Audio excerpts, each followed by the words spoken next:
In September 2022, in the coldest Russian Chukotka, two middle-aged men are up to the unthinkable. They are packing the basic clothing and food before deciding on a risky boat trip out to the open sea. But for what and why? Today's story is about escape or salvation. You decide.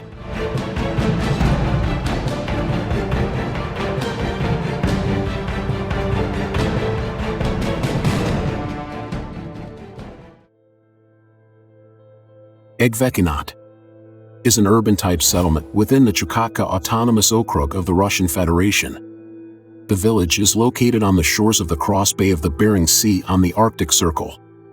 Permafrost is widespread everywhere. The climate is very harsh. In the area of the village there is a border between the eastern and western hemispheres. Founded in 1930s by Soviet geologists, in 1946 it was built by prisoners. For a long time this settlement served as a transshipment point and a reserve material base between Anadyr city and Yulton village, where from 1959 to the 1990s the development of a large tin tungsten mine was carried out.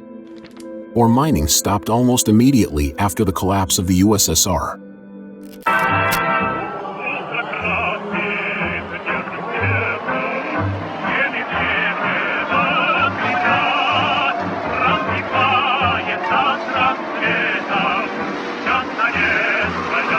A large number of drunk people and a lack of employment made this area dull and depressing. Today Port Egvekinot is a seaport of federal significance. The basis of cargo turnover is coal, timber, and containers. The hero of our today's issue is a 46-year-old man, Maxim Teyunaut, or representative of the indigenous peoples of Russia, the Chukchi or Eskimo. These peoples are most closely related to the American Inuit. Having common features in everyday life and habits, these nationalities live very differently in the two countries. If in the United States of America they are provided with conditions for living, but in Russia they are provided with conditions for surviving. Often their natural habitat is hunting and fishing.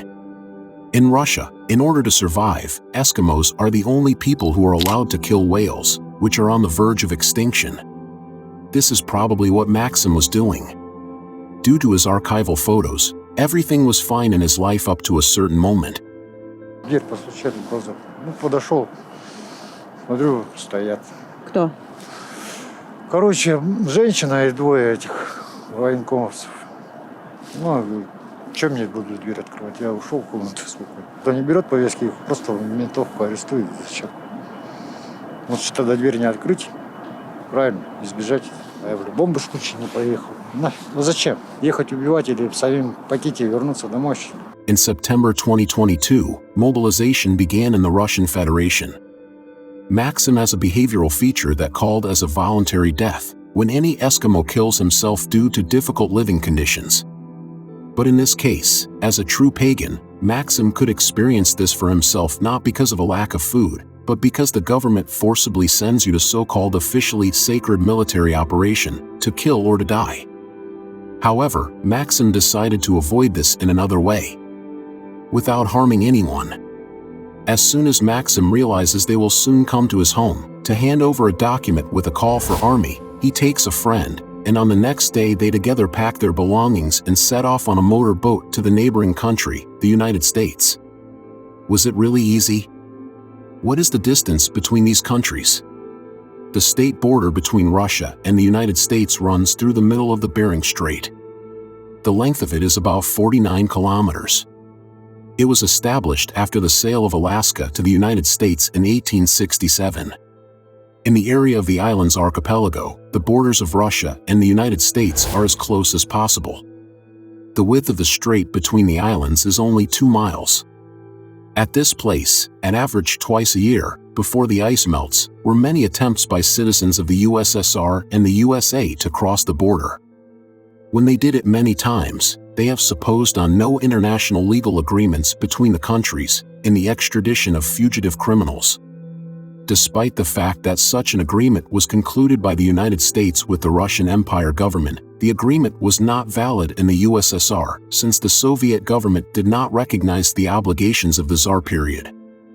Today, a new agreement between the United States and the Russian Federation has still not been concluded.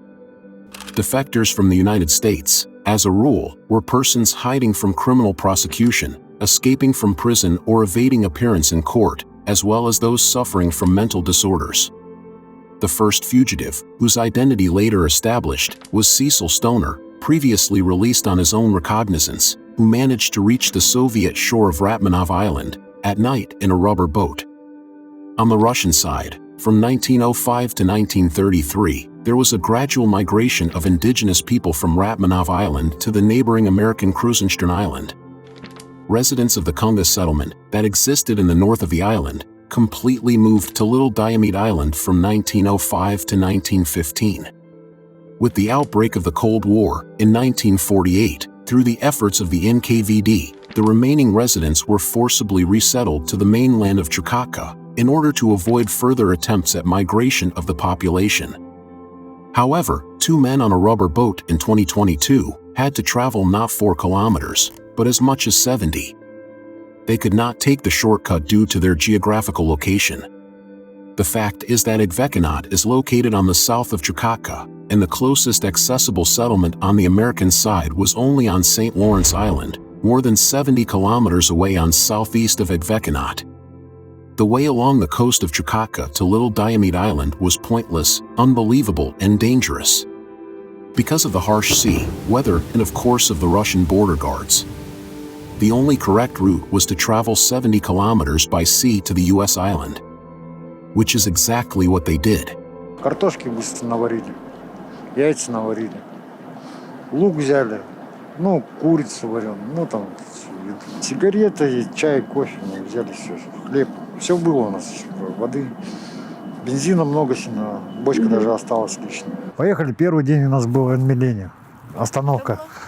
Поселок последний наш.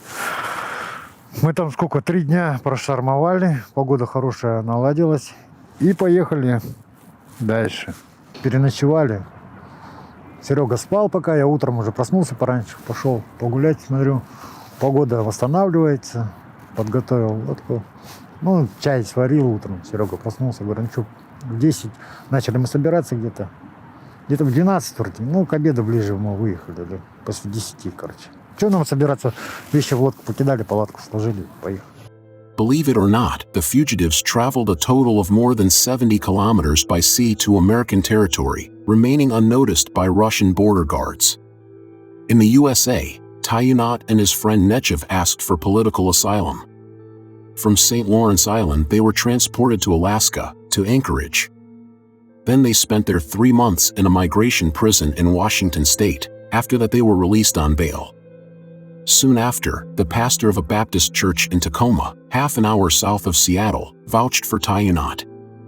Since then, Maxim has been working and living in Washington. The fate of his friend is unknown. Perhaps it is wrong to condemn people like Maxim. Who are we to call him a traitor to his homeland? Each person makes his own choice. This was probably the only way to avoid ending up at the front of the fighting, and at the same time to start living differently. Maxim simply followed his instincts. If you think not like the same way, leave your comments below the video.